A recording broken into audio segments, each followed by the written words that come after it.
Selamat pagi teman-teman semuanya. Pada kesempatan kali ini saya akan menjelaskan tentang keselamatan dan kesehatan kerja di laboratorium, atau yang lebih kita kenal dengan K3 laboratorium. Pengertian dari keselamatan sendiri atau safety kerja adalah keselamatan yang berkaitan dengan mesin, pesawat, alat kerja, bahan, dan juga proses pengolahannya, landasan tempat kerja dan lingkungannya, serta cara-cara melakukan pekerjaan.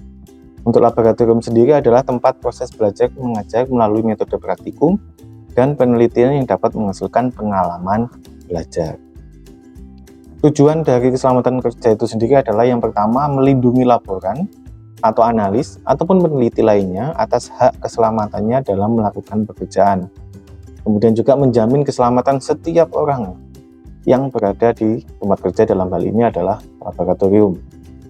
Untuk sarana dan prasarana di laboratorium adalah yang pertama, jas laboratorium yang sesuai dengan standar. Kemudian sarung tangan, masker, alas kaki atau sepatu tertutup, adanya wastafel, kemudian adanya pipet dan juga bola hisap, dan juga adanya lemari asam.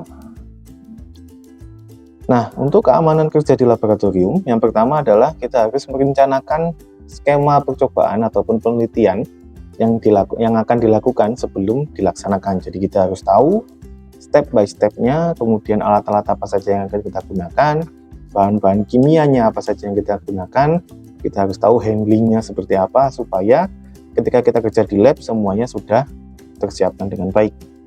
Kemudian yang kedua adalah gunakan peralatan kerja seperti kacamata pengaman untuk melindungi mata, jas lab untuk melindungi pakaian, dan sepatu tertutup untuk melindungi kaki. Yang ketiga adalah dilarang memakai sandal atau sepatu terbuka ataupun sepatu berhak tinggi. Jadi ini sebuah larangan.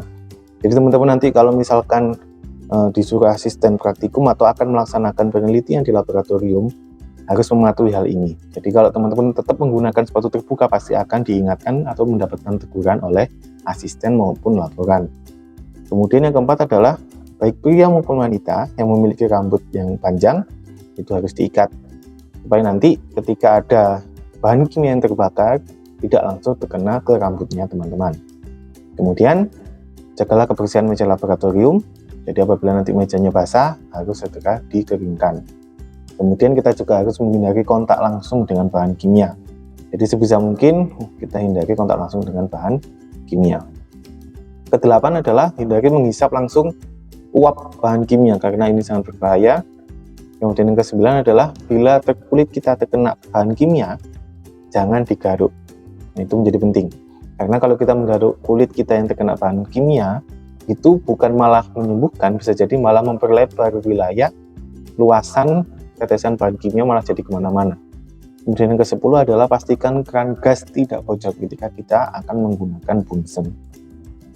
Nah, untuk peraturan dasar keselamatan kerja adalah yang pertama, kita dilarang berlari-lari di dalam lab pada kondisi biasa maupun ketika ada bahaya, baik itu kebakaran, gempa, dan sebagainya. Jadi tetap harus berjalan, tetap harus fokus, tidak boleh terlalu panik. Karena kalau kita terlalu panik, bukannya kita malah selamat, bisa jadi kita malah yang menjadi korban. Kemudian jangan bermain dengan alat yang belum tahu cara penggunaannya, ini menjadi sangat penting. Biasanya teman-teman mahasiswa ketika baru masuk lab, rasa ingin tahunya itu tinggi. Itu adalah hal yang sangat wajar, tapi harus bisa dikendalikan dan ditahan. Karena apa? Alat-alat lab itu biasanya sensitif, yang pertama. Yang kedua, itu akan berdampak ketika teman-teman tidak bisa menggunakan. Bisa jadi kalau itu alat elektronik, bisa jadi teman-teman akan tersetrum ataupun terkena pecahan apabila sampai dengan jatuh. Kemudian juga apabila teman-teman tidak tahu cara penggunaannya tapi tetap ingin main-main, coba-coba, bisa jadi juga alat tersebut rusak. Perlu kita ketahui alat itu adalah milik negara. Jadi teman-teman sebagai pengguna harus bisa menjaga dan bertanggung jawab terhadap alat-alat yang ada di lab. Lanjutnya adalah harus selalu menulis label yang lengkap, terutama terhadap pemakaian bahan-bahan kimia, supaya terrecord dan tercatat dengan baik dan diketahui siapa-siapa saja yang akan menggunakan atau yang telah menggunakan bahan-bahan kimia tersebut. Kemudian untuk peraturan dasar keselamatan kerja adalah pakai baju lab, jas lab ini penting, dan juga menggunakan sarung tangan, terutama sewaktu menuang bahan kimia yang berbahaya. Dan perlengkapan itu harus telah kita tanggalkan atau telah kita lepaskan sebelum kita meninggalkan laboratorium, supaya residu bahan kimia yang ada di sarung tangan, yang ada di jas lab itu tidak ikut terbawa keluar dan berdampak bagi teman-teman kita yang lain. Selanjutnya adalah jangan membuat aturan sendiri. Jadi teman-teman ini harus sadar betul bahwasanya di mana bumi dipijak, di situ langit dijunjung. Pasti ada peraturan-peraturan yang diterapkan di setiap laboratorium. Itu wajib dan mutlak teman-teman patuhi. Tidak boleh tidak. Apalagi sampai membuat peraturan sendiri. Itu malah akan menjerumuskan teman-teman ke kecelakaan di laboratorium. Yang selanjutnya adalah anggaplah selalu bahwa semua spesimen, sampel yang disimpan di laboratorium itu memiliki potensi infeksius. Sehingga ketika kita menanganinya itu harus selalu dengan hati-hati dan tetap memperhatikan keselamatan kerja kita. Kemudian peraturan dasar keselamatan kerja selanjutnya adalah setelah semua pekerjaan kita selesai, wajib membersihkan meja dengan menggunakan kain yang dibasahi desinfektan, supaya nanti sisa-sisa residu hasil kinerja kita sebelumnya itu dapat terbersihkan dengan sempurna, dan yang menggunakan setelah kita itu tidak akan terkontaminasi oleh sisa-sisa hasil kerja kita. Kemudian cuci tangan dengan benar sebelum kita meninggalkan lab, karena aktivitas di lab sangat banyak menggunakan kinerja tangan, hampir 99% menggunakan tangan. Jadi sudah secara otomatis adanya residu-residu bahan kimia yang ada di tangan kita. Oleh sebab itu kita harus mencuci tangan supaya nanti ketika kita melanjutkan aktivitas di luar laboratorium seperti makan, kemudian belajar dan yang lain-lain, sisa residu bahan kimia tidak ikut masuk ke dalam tubuh kita. Kemudian selanjutnya adalah untuk wadah yang sekali pakai jelas tidak boleh digunakan lagi. Kemudian selanjutnya adalah cairan yang mudah terbakar sebaiknya disimpan di dalam lab, tidak boleh dibawa keluar lab supaya nanti tidak membahayakan yang lain. Dan untuk cairan kimia, contohnya adalah ether, itu akan terbakar dalam jarak beberapa meter dari nyala api, jadi sangat sensitif terhadap adanya keberadaan dari sumber api. Selanjutnya adalah hal-hal yang dapat timbul di laboratorium, yaitu kecelakaan kerja. Di mana kecelakaan kerja di laboratorium ini adalah hal kejadian yang tidak terduga, tidak direncanakan secara otomatis ya, dan juga tidak diharapkan. Jadi biasanya menyebabkan kerugian, baik itu material, karena kita tahu semua yang ada di lab itu biasanya mahal-mahal, dan juga adanya penderitaan dari yang mulai paling ringan sampai yang paling berat bahkan kematian. Jadi menjadi concern utama pembahasan K3 laboratorium. Tujuannya adalah supaya tidak ada kecelakaan kerja atau kecelakaan kerja dapat diminimalisir seminim-minimnya. Nah, untuk penyebab kecelakaan kerja adalah ada dua kelompok. Yang pertama kelompok kondisi berbahaya, yaitu yang tidak aman dari yang pertama mesin, alat ataupun bahan, kemudian lingkungan kerjanya sendiri, proses kerjanya, sifat pekerjaan, dan juga cara kerja. Jadi ada bahan-bahan tertentu yang memang memiliki potensi besar untuk menyebabkan kecelakaan kerja, ada yang middle dan ada yang minim. Jadi tergantung nanti bahan apa yang kita gunakan ketika kita bekerja di laboratorium.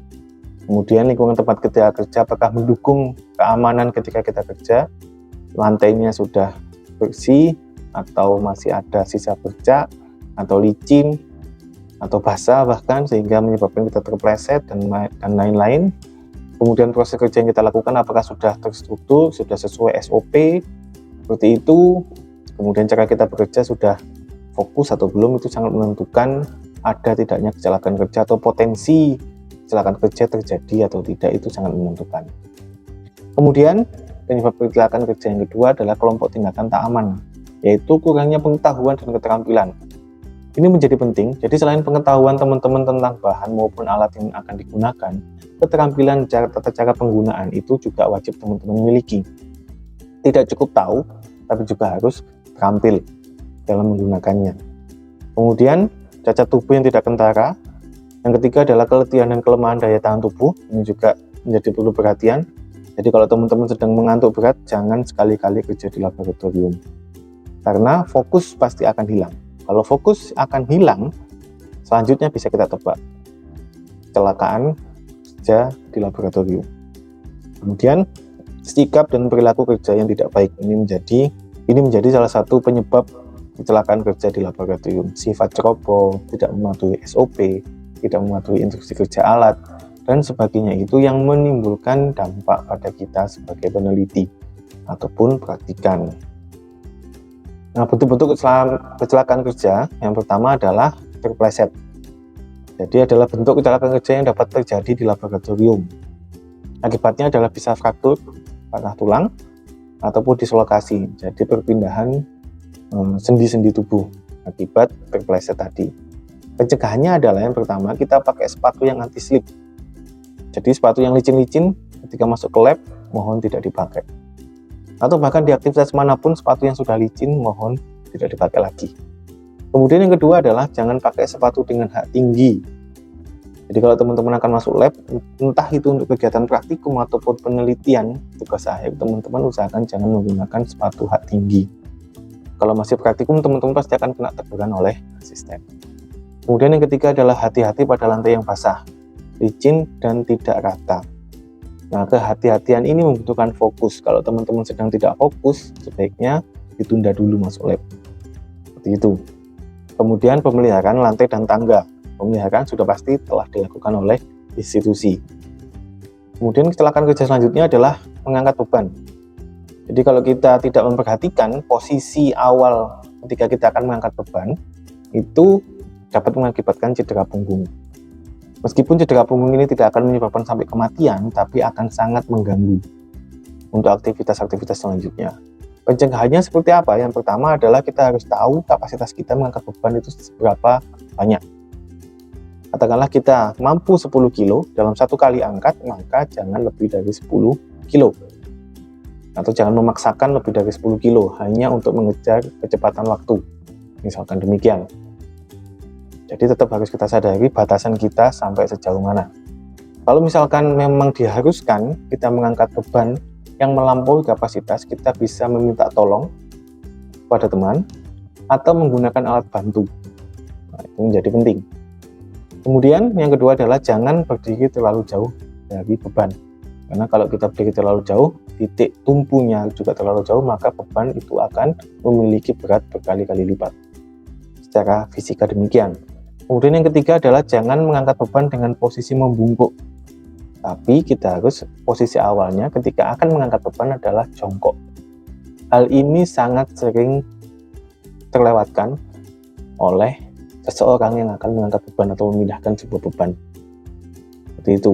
Yang keempat, pakaian penggotong jangan terlalu ketat.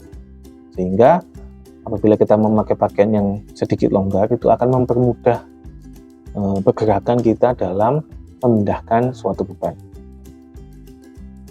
Risiko selanjutnya atau kecelakaan kerja selanjutnya adalah risiko terjadinya kebakaran. Nah, apabila terjadi kebakaran ini dapat diakibatkan karena adanya 3 unsur yang ada di waktu yang sama. Yang pertama oksigen, yang kedua bahan yang mudah terbakar, dan yang ketiga adalah panas. Akibatnya apa? Luka bakar, mulai dari ringan sampai dengan berat bahkan kematian. Nah, bahayanya di sana. Pencegahannya adalah yang pertama pengawasan dan tanda kebakaran. Jadi tanda-tanda yang ada di bahan-bahan laboratorium itu bukan hanya sekedar penghias, tapi itu juga sebagai tanda peringatan supaya teman-teman tahu mana bahan yang mudah terbakar, mana tidak, mana bahan yang mudah meledak, mana yang tidak, mana yang beracun, mana yang tidak. Jadi di sana bukan hanya hiasan, tapi informasi penting yang dapat dalam tanda kutip menyelamatkan teman-teman atau setidaknya meminimalisir supaya tidak terjadi kecelakaan kerja. Kemudian adanya jalan untuk menyelamatkan diri. Pasti di setiap lab ada pintu, lebih dari 1, untuk mencegah kejadian ini.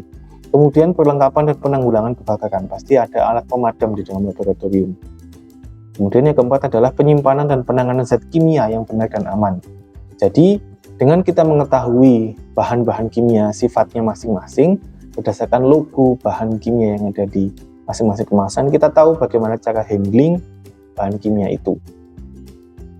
Kemudian kecelakaan kerja selanjutnya adalah trauma korosif akibat asam. Jadi ini diakibatkan oleh adanya zat-zat asam atau bahan-bahan kimia asam seperti asam nitrat, asam sulfat, asam kromat, dan lain-lain. Penanganannya harus segera, tidak boleh ditunda. Caranya adalah dengan segera membilas bagian tubuh yang terkena larutan asam dengan air sebanyak-banyaknya. Langsung dibawa ke wastafel keran dibuka langsung dikucurkan air banyak-banyaknya. Kemudian percikan larutan asam ke kulit. Nah, apabila kita sedang memindahkan, lupa menggunakan sarung tangan dan terciprat ke kulit, maka kita harus bilas bagian yang terciprat tadi langsung, nggak boleh ditunda, apalagi digaruk-garuk tidak boleh. Kayak gitu ya. Kemudian basuh daerah kulit tersebut dengan kapas yang telah dibasahi larutan natrium karbonat 5%. Nah, apabila percikan itu terjadi ke mata, maka yang harus kita bilas adalah mata yang terkena percikan dari larutan asam tadi. Pada saat kita akan membilas, kita harus menutup mata satunya yang tidak terkena, supaya nanti bahan kimia yang telah terbilas tidak masuk ke mata yang sebelahnya atau ke sisi lain mata. Kemudian setelah dibilas, kita bisa teteskan 4 tetes larutan natrium karbonat 2% ke dalam mata, dan kita selanjutnya harus memanggil dokter atau membawa ke klinik supaya dapat penanganan yang lebih baik. Kecelakaan kerja selanjutnya adalah luka akibat pecahan gelas. Kita sangat tahu bahwasanya hampir 90% bahan ataupun alat di laboratorium terbuat dari bahan kaca. Jadi sangat mungkin kalau kita ceroboh, jatuh, pecah, dan dapat berakibat pada luka ketika kita menginjak gelas ataupun terkena di tangan ketika kita memegang atau memindahkan pecahan tersebut. Bisa jadi demikian. Nah, ada 2 kondisi. Jadi pada gelas yang bersih itu lakukan disinfeksi standar di daerah yang luka tadi. Kemudian luka yang kecil tadi ditutup dengan perban steril. Kemudian bila adanya pendarahan, baik itu ringan sampai dengan berat, bisa langsung dikirim ke dokter supaya dapat penanganan yang lebih baik. Kemudian pada gelas yang berisi bahan infektif, misalkan kita sedang kultur bakteri, kultur virus, ternyata ceroboh, pecah, jatuh, terus kemudian kita tergores, maka kita harus memeras bagian luka tadi supaya darahnya itu keluar, supaya tidak masuk dan mengalir menyebar ke pembuluh darah. Itu menjadi penting. Kemudian basuh seluruh daerah luka dengan menggunakan antiseptik. Selanjutnya dibilas dengan air dan juga sabun dan dibasuh kembali dengan iodin, baru kita bawa ke dokter untuk penanganan yang lebih lanjut. Nah, untuk peralatan keselamatan sendiri yang bisa kita gunakan untuk meminimalisir kecelakaan kerja adalah yang pertama adanya alat pemadam kebakaran. Ini sudah pasti ada di setiap laboratorium. Kemudian bisa menggunakan kacamata keselamatan. Kemudian juga semua bahan dan alat diberi label dan tanda peringatan sesuai dengan ciri masing-masing bahan. Selanjutnya adalah ketersediaan dan pemakaian sarung tangan supaya tadi tidak terkena percikan langsung ke kulit ketika kita memindahkan bahan kimia. Kemudian pintu laboratorium terkunci supaya apa? Tidak semua orang bisa lalu lalang keluar masuk. Ini meminimalisir orang yang tidak berkepentingan masuk kemudian mengganggu, atau bahkan orang yang tidak cakap atau tidak memiliki keterampilan bisa masuk ke dalam lab. Hal ini akan berbahaya baik bagi dirinya atau pengguna lab yang lain. Kemudian semua daerah penyimpanan bahan dan alat harus jelas dan pisah dengan tempat kerja rutin supaya yang bekerja secara rutin di sana tidak terpapar oleh bahan kimia secara berlanjutan. Kemudian adanya lorong dan pintu keluar yang dapat diakses dengan mudah, ini sudah pasti ada pada semua lab. Baik, itu adalah penjelasan tentang K3 laboratorium. Jadi intinya adalah ketika kita bekerja di laboratorium, bukan hanya keselamatan kita secara individu yang kita perhatikan, tapi juga keselamatan pengguna laboratorium yang lain. Seperti itu. Selamat meneliti, selamat berpraktikum. Terima kasih.